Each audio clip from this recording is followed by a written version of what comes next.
Throughout this term, we've used a skills matrix to help you understand your learning process around legal research. And it's a good opportunity at the end to have a look at that process and to see what it means. A brief recap: the idea was to break the big topic of legal research into 12 distinct topic areas, and then for each of them to scale the different research skills from the very beginner, who was just at the start of their studies, all the way through to a PhD student.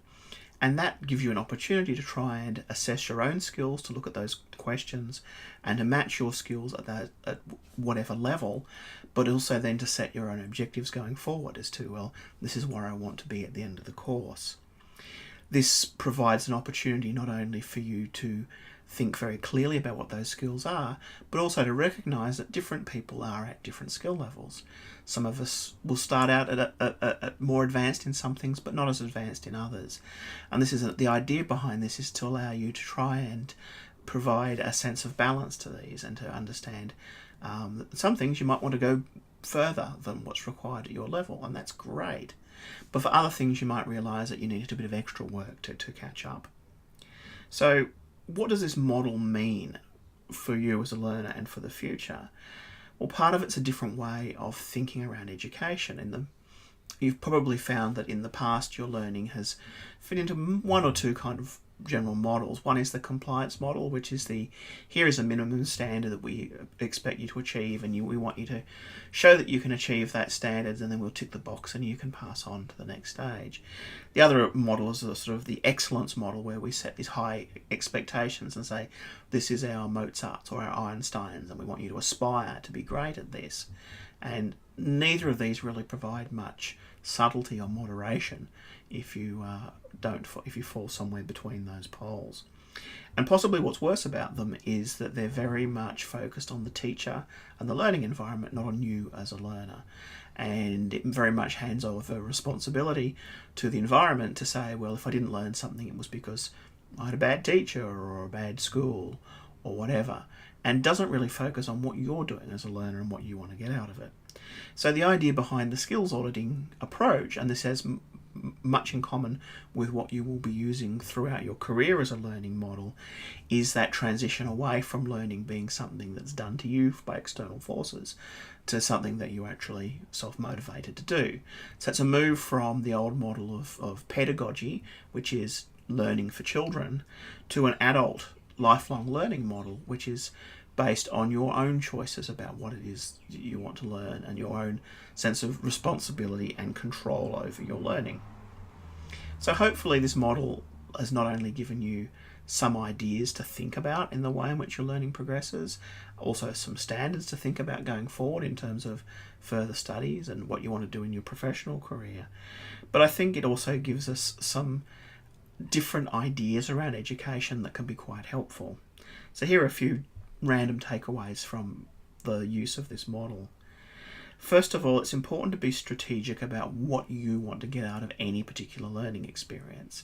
It's no longer a matter of just pleasing someone else and sitting up straight and hoping teacher will say, well, you're sitting up very straight, I'll give you a big gold star for that.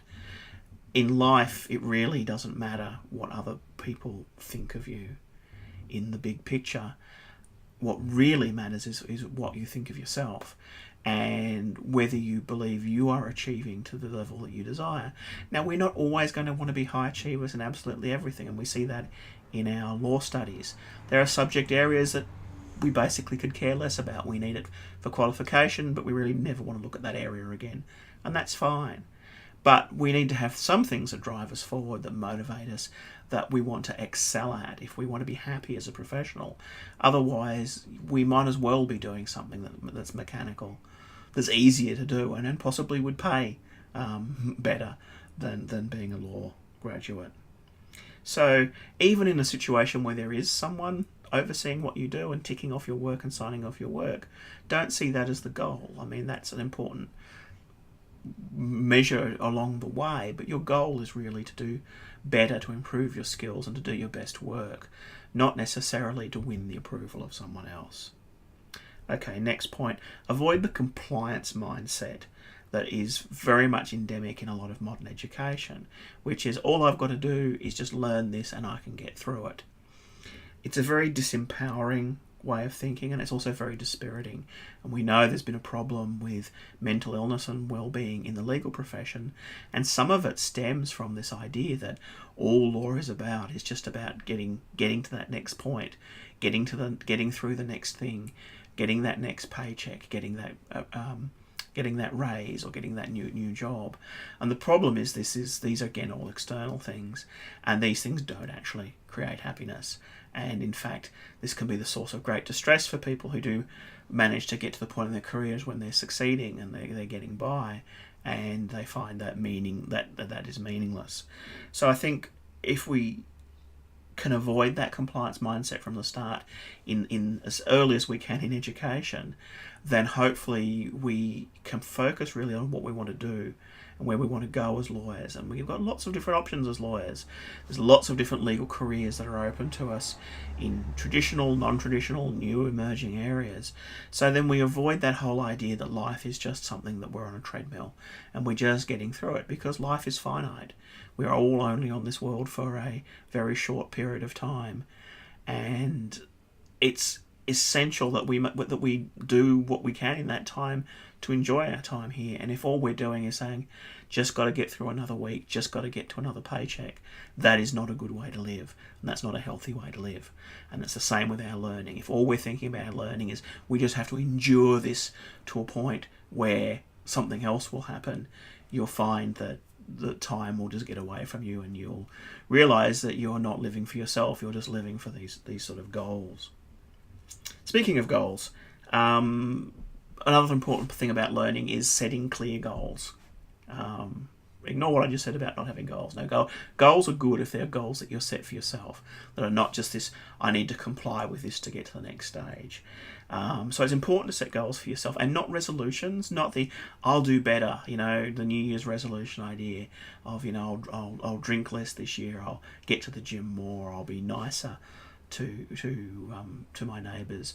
But actually set an actual, real, measurable goal that you can do, and you can say, I want to be able to learn how to do this thing, and the way I'm going to measure it is I'm going to be able to assess it using this standard, or I'm going to set myself a task, and if I can do the task, I'll read the tutorials on how to use this thing, and then I will set a task, and if I can do it without the tutorials, then I will have achieved that. So it's very important to have those things that you can then look back on and go, okay, we progress in small stages, but we can look back and we can go, oh, look, at the start of the year I didn't know how to do any of these things. Now I'm killing it with these things. I don't even notice it anymore. I'm not even feeling like I've achieved much because this is something I do every day. But if I look back to where I was earlier, I didn't know how to do any of these things. So you get that really sense of progress that comes from having goals. Other impacts from thinking around skills and skills auditing, you can do this for any task that's coming up. If you've got something new that you're learning to do, you can break it down into, well, what are the sub-skills? What are the standards for those? Where am I at? Where can I go? And that can be a way to break, like other forms of problem solving, a difficult task, I'm going to learn Spanish, into little smaller tasks of I want to be able to do this, I want to be able to have this many words in my grammar, I want to be able to have these sorts of conversations, I want to be able to read these sorts of things. So you're breaking it down into things that are achievable. Next point, learn to prioritize.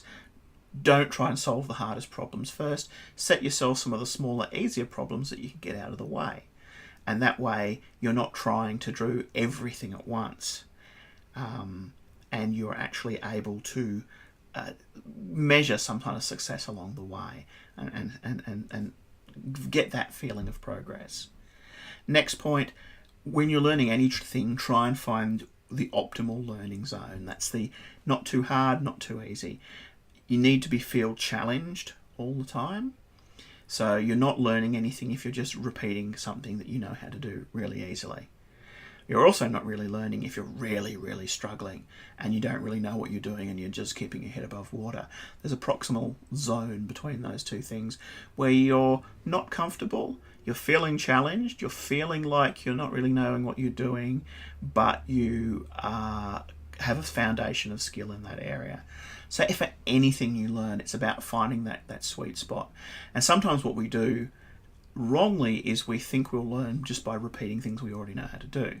and that's not true. We need to see let's feel that sense of challenge. But this form of learning also works well with a mentor.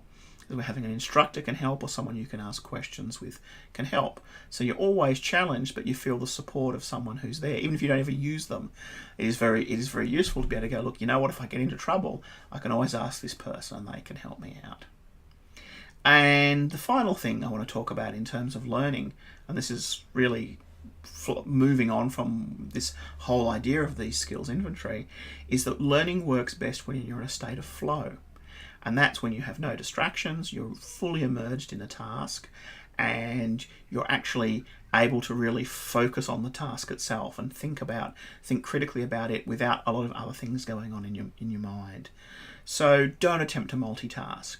Switch off email, switch off your phone. Really say, okay, I'm going to spend 2 hours this afternoon focusing on this task to learn how to do it in a better way. And I'm not going to get tempted. I'm not going to feel guilty that, there might be an important email come in, or someone may try and contact me.